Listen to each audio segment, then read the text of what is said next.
Hey guys, so was at the flea market. There's a couple new vendors there. Um, yeah, let's get into it.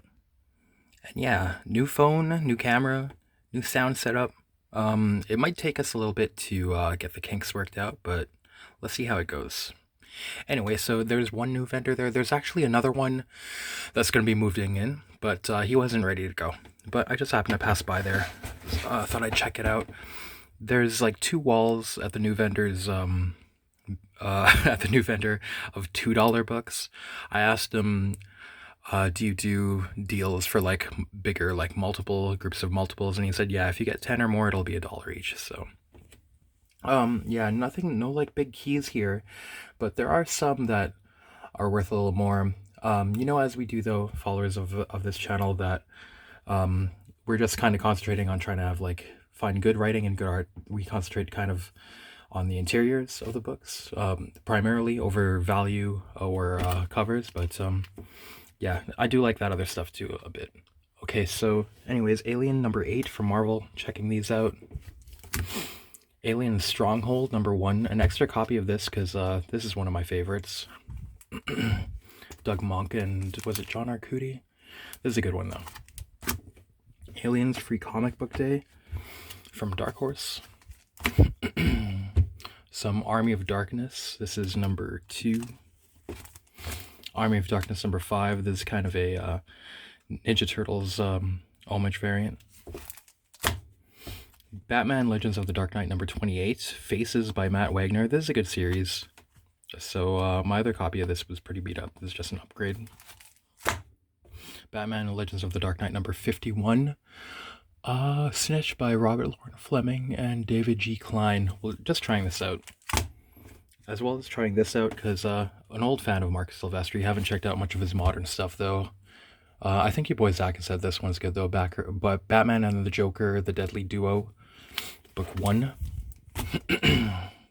Calavera PI number 1. I like noir and skeletons, so we'll see about that. From what I've read of the Ed Brubaker Catwoman, it's been pretty good. So I'm kind of just checking those out if I see issues for cheap. This is number 32, 2004. A source book for Conan Universe, official handbook of the Conan Universe number 1. Always like those. Crossed 100 number 3. This would be the Future Tense variant cover. Some Frank Miller Daredevil number 183. This would be valuable in money, but it's like water damaged.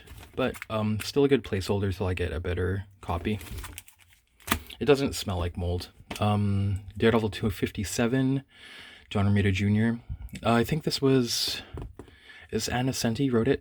I think there was a cartoonist kayfabe video on this issue actually, where it's kind of like Rashomon, where they do the same storyline in one of the Punisher magazines. I forget which issue it is, but it's kind of like this one is told through Daredevil's point of view, and the other one is from Punisher's point of view. You're kind of getting an interesting different perspectives on the same story, chasing the same villain and running into each other.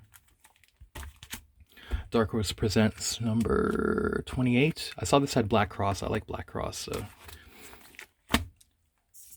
Dark Horse Presents number 49.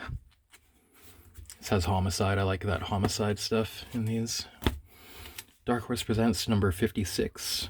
Putting together a second set of the Sin City issues when they're cheap. So getting pretty good there. Getting towards the second one. Dark Horse Presents number 57. Death, The High Cost of Living by Neil Gaiman and Chris Bacalo, number 1. Doom 2099. I don't know if it was in the last video, but I had got Doom 2099 number 1. And you know me, I'm not much for superhero stuff, but it was really fun to read actually, that one. So basically, if you want to peek behind the curtain here, all my superhero section at home, I have my stuff in genres. That way it's kind of easy to when you get crossovers and stuff. But my superhero section is like just as big, say, as the horror section or indie section or crime. I have crime and war and spy stuff all together. Surprisingly, even though often I loathe sci-fi, fantasy, and science fantasy, kind of I have all those together, and that's probably the biggest. Um, but yeah, anyway, yeah. So just to let you know, if you're wondering, like, if I'm flippant with getting superhero stuff, I hardly ever keep superhero stuff, but this one is seems a keeper so far. But I'll be checking them out more. This is a pretty cool find for a dollar bin here. 8 ball number 16. And maybe there's like a early printing anyway as well. Some Ghost World in here too.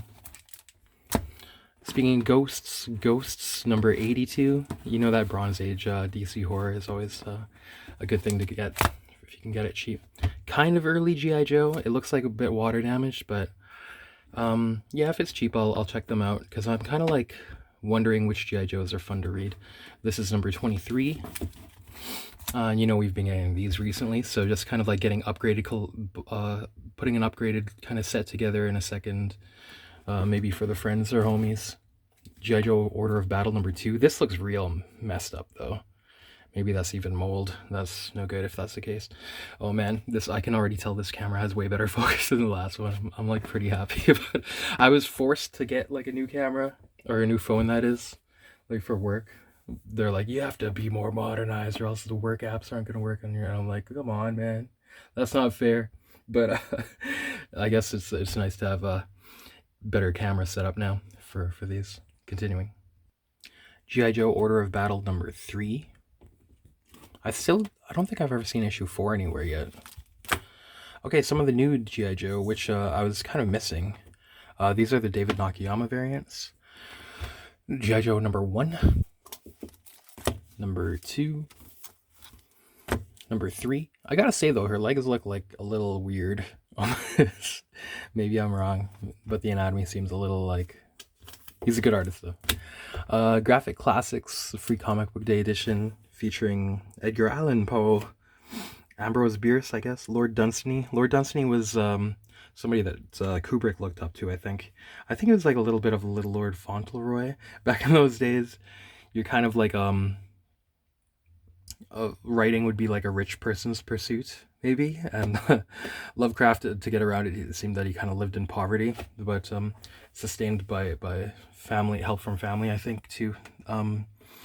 Yeah, because people like Lord Dunsany that they would look up to would just kind of like be able to hang around on the estate and like write and stuff.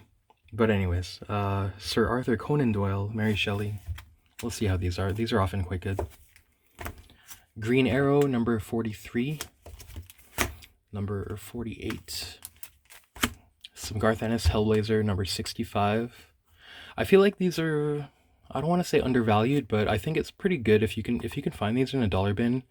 You're probably doing pretty good. I feel like, I don't know if these will be more valuable later, but I think they were worthwhile read. Like Hellblazer is a pretty awesome series, volume 1. Some Dale Keown and Peter David, R.P. Peter David, Hulk 384. I really like when, is it Mark Pennington inking this too? I kind of forget the inker that I like on Dale Keown though, but in that Hulk, yeah.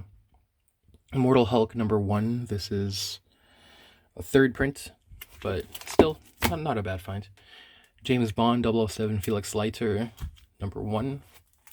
You know, some of the James Bond comics are good. Varger by Ellis and Masters on the art, Warren Ellis on the writing. James Bond number 1. Jonah Hex number 6. That's not bad. That's kind of early, isn't it? Kabuki Circle of Blood. So I shouted out a channel previously. It was Alex Turbin. Go check that dude out, because I don't know if he has like a bajillion followers, but fun channel. He covered these recently. And that's turban with an I, not turban like the thing you'd wear on your head. Kabuki Circle of Blood.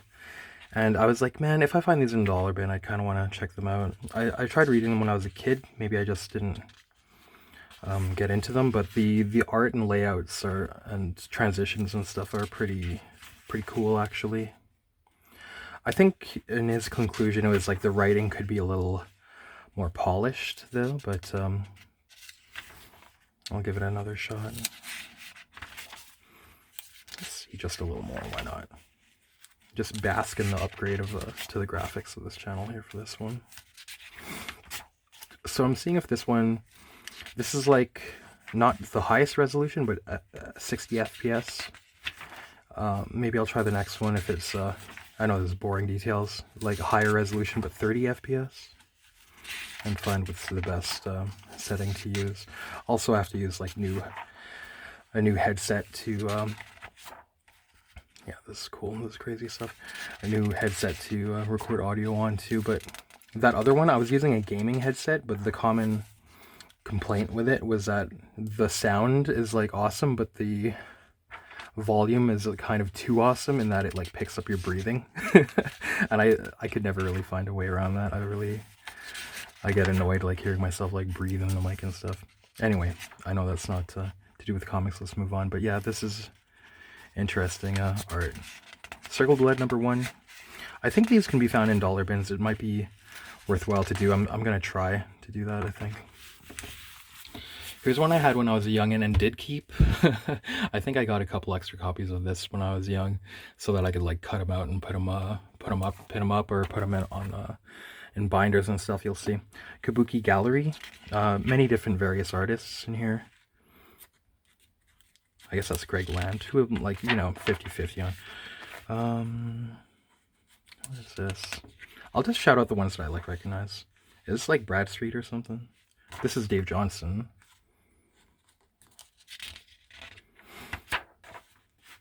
Scarab. Is this James Robinson or something like that? I like this one. Kind of that collage style, real life art, maybe. Kind of Dave McKean-ish. I still have that one in my garage from like a long time ago. This is Paul Pope. Oh yeah, is this, I forget, is this Tomoko Saito or Takao Saito? Japanese lady. I think it's a lady. Did translation for Domu and some other stuff from like Studio Proteus back in the day. This was like on one of my binders in high school. Her jugs are like so well, like just so perfectly rendered there. I really love those. It's like some of the best rendering of those. What was his name? Manny Kuhn, when he was giving the graduation speech to the Art Institute of Ontario, he's saying like, always strive to draw bigger and better tits. That's an artist. Dave Johnson again. Bear, somebody Bear. I'm so close to looking through. Oh no, this is the Paul Pope one, I think. My bad. The other one was I forget who. This is going back through the memory banks. I'm sorry. Guy Davis. I was actually gonna order this Kabuki Gallery online because I missed it so much, but finally found it in a dollar bin again. Or I never even saw it like in regular back issue bins either. There's Bradstreet. Who's this? I feel like I should know that one and be able to recognize that one. Kyle Hotz, David Mack, Yates, Louis Small Jr., Michael Bear, lots of Dave Johnson, Rick Mays, Colleen Doran, Bendis on the art. Okay, but anyways, moving on. We don't want to get too hung up on one thing. Some steampunk kind of cheesecakey stuff. Lady Mechanica number 2. I'm just gonna check these all out all at once, I think. Lady Mechanica number 3. Don't fucking judge me. Okay, and kind of attributing Peter David. Let's check out some Peter David if we can find some. Maestro number 1 and number 2. Putting together a second set of Marvel Comics Presents Weapon X. This is number 75. Some Marvel Tales, Spider-Man 168, 173. Always nice to find these cheap. They were probably printed in high print runs though, right? I've recently heard maybe stuff past like 1960 something is actually the high print runs. Nothing's really rare. It's an interesting thing. Mike Danger number 8 from Technos' Volume 1. Number 9. A two-part miniseries that I didn't even know existed. Mike Danger, A Child in the Future, Part 1 and Part 2. Monkey Business. I don't know what this is, but maybe it's a comedy anthology with... This art doesn't look bad, and it's got Dracula there. Always got to get Dracula. Preacher number 15. These can... It's kind of cool if these can be put together. You know, I'm kind of trying to put together a second set from the bargain bins if possible. A little bit of a challenge there. Number 15, Preacher. Sabretooth, number 4. Some Sin City, The Big Fat Kill, number 1. But yeah, tons of spine ticks. Aside from that, it's alright, but you know, maybe I'll put it in like a $2 bin of myself. Number 2. Teenage Mutant Ninja Turtles Jenica, number 1. I'm not familiar with the IDW stuff. I've actually heard a lot of it's terrible, but I'm going to check it out. Teenage Mutant Ninja Turtles The Armageddon Game, number 1, cover B, Eastman cover. Yeah, it's nice to see some Eastman and kind of Krang-like thing there. The Armageddon Game, number 1, cover A, I guess this is. Or wait, maybe there's a different series because it says opening moves. Tom Waltz, I think one of the co-writers of some stuff, right? Last Ronin and stuff. Mighty Thor 352. Whenever I see Simonson, Beta Ray Bill stuff lately, cheap, I'm just getting it because I feel like it'll be, for one thing, it'll be fun to read, and then, you know, if not, it'll probably be like, I wouldn't be surprised if it goes up in value if you're interested in that stuff too. Thor Vikings, Garth Ennis and Glenn Fabry.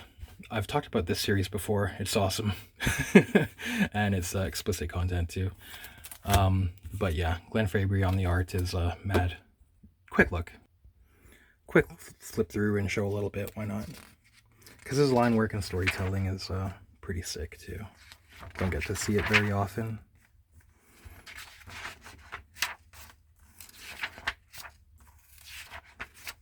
Not prepped, didn't do the flag the pages. There's actually usually more action in this series, but you know, kind of a part there where two heroes are meeting up and rallying their resources and wits about planning and stuff.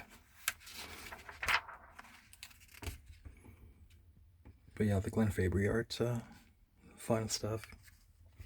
Don't really get to see him do this kind of thing too often, but it's pretty sick.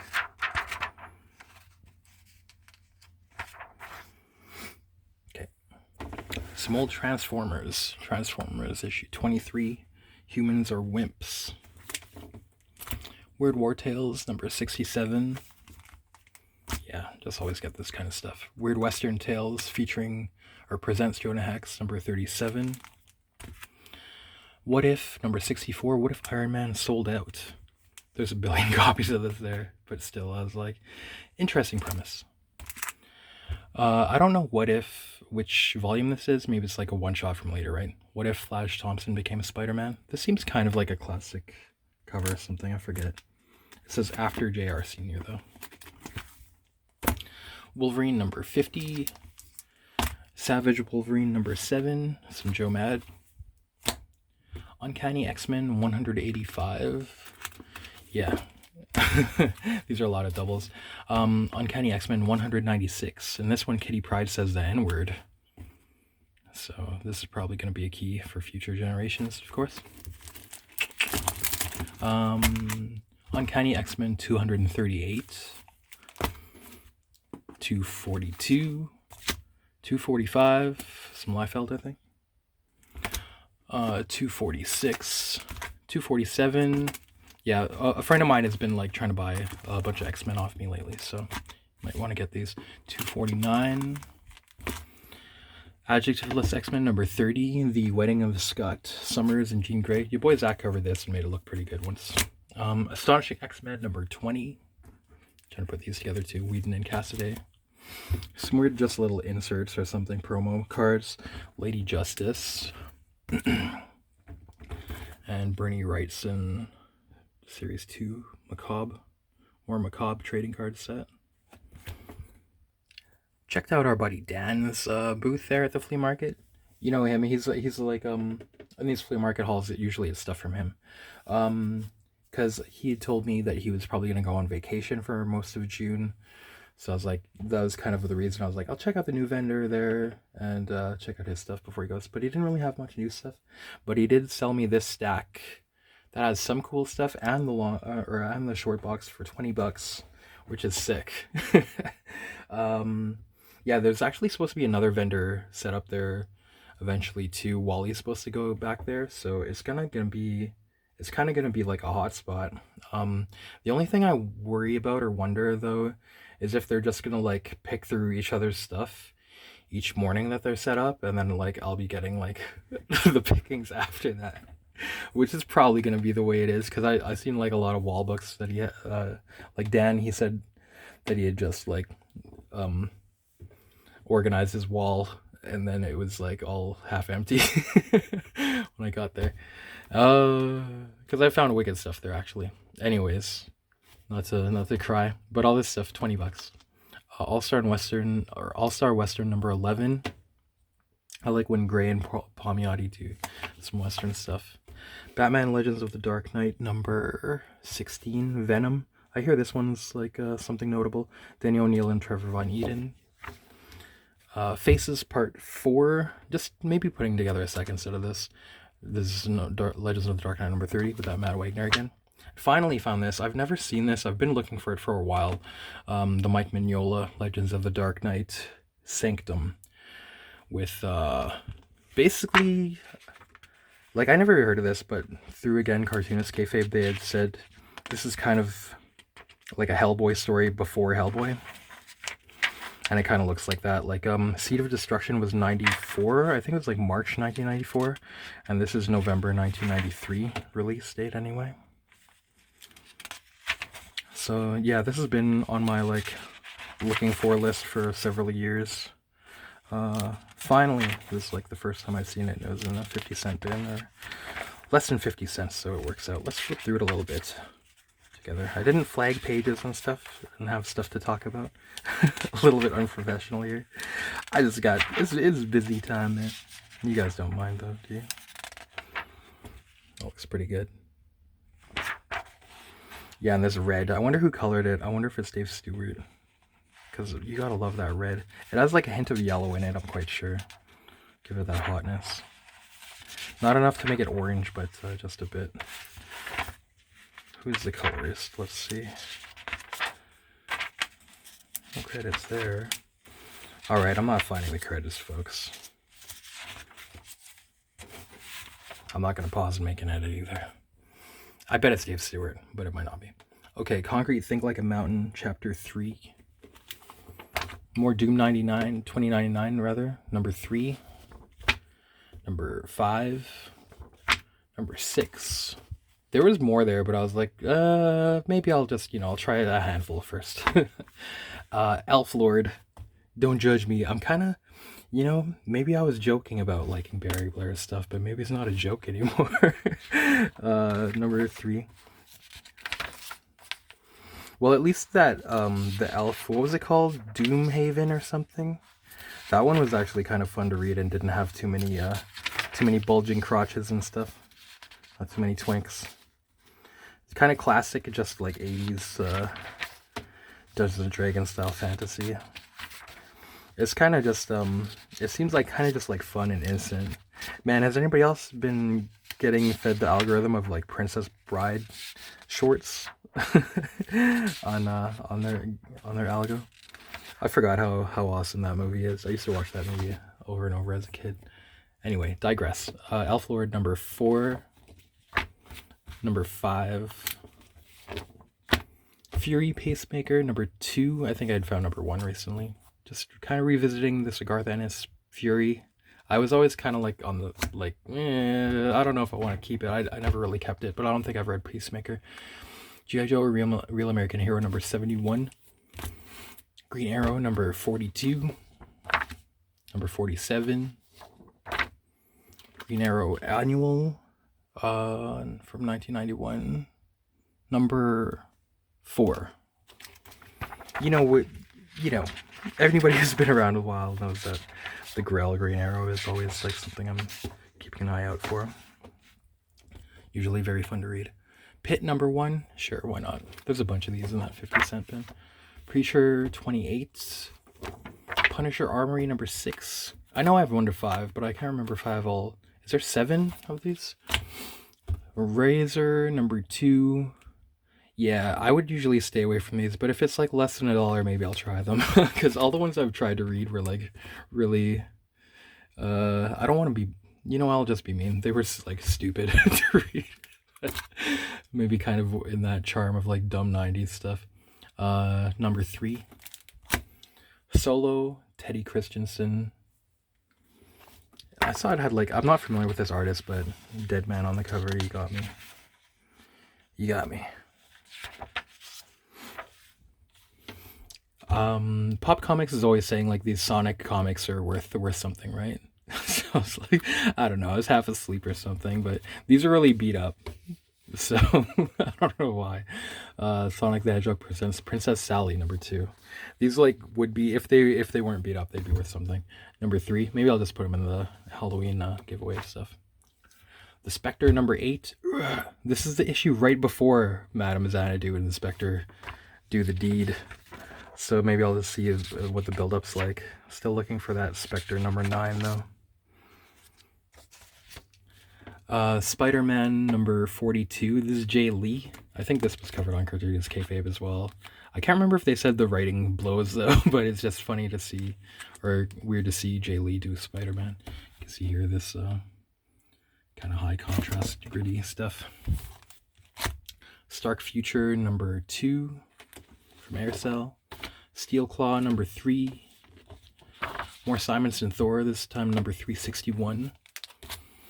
Total Recall, the official adaptation of the Karolko movie by Elliot S. Megan and Tom Lyle. Never heard of those dudes, but how good is Total Recall?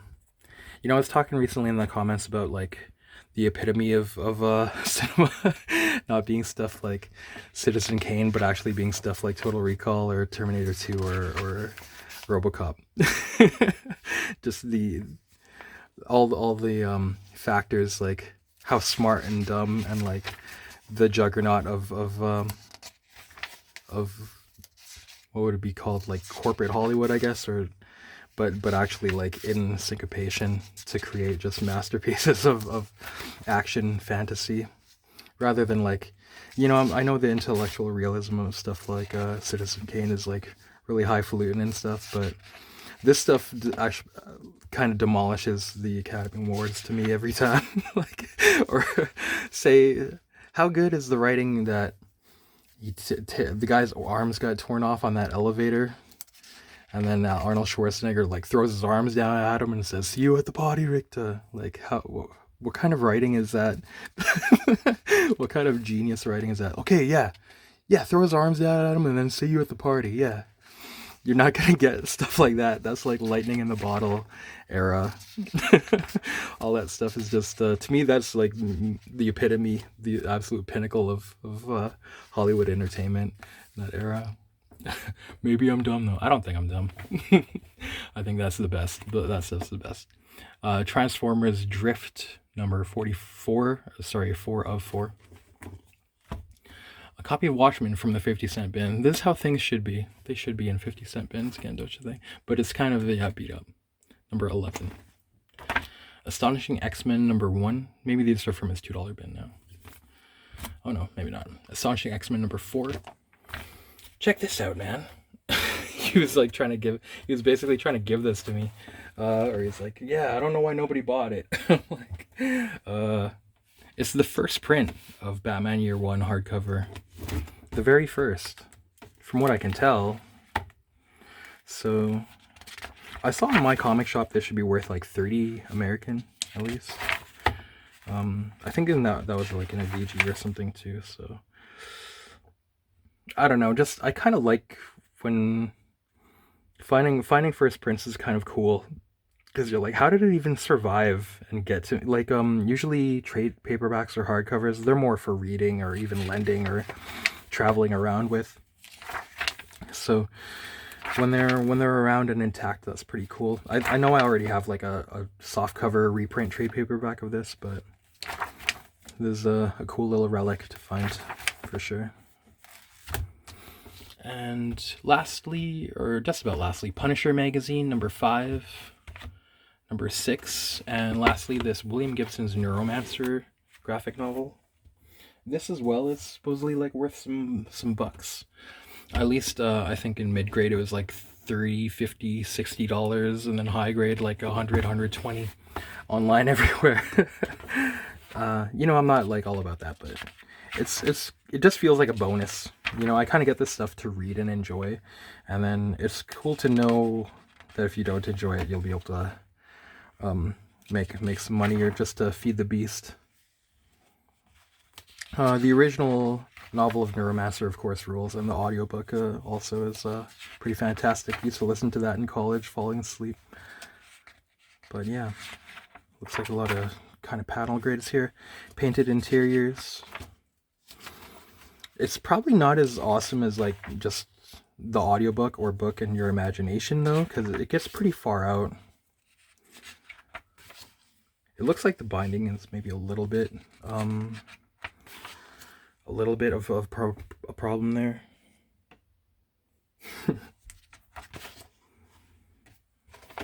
Who is this? Tom DeHaven and Bruce Jensen. Yeah, so that's a pretty cool find. Okay, quick video here, guys. Maybe I'm going to try more, see how this camera and sound setup work out. Yeah, like and comment, subscribe and stuff if you're not already. And always nice to hear from you guys in the comments and stuff.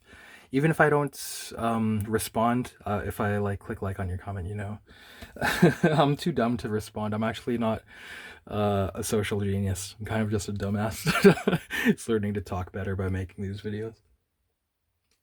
Okay, I know that sounds weird. Alright, anyways, take care. I'm about to go drink and party, actually. I'm not that much of a misfit. Don't drink, though. Okay, let's party.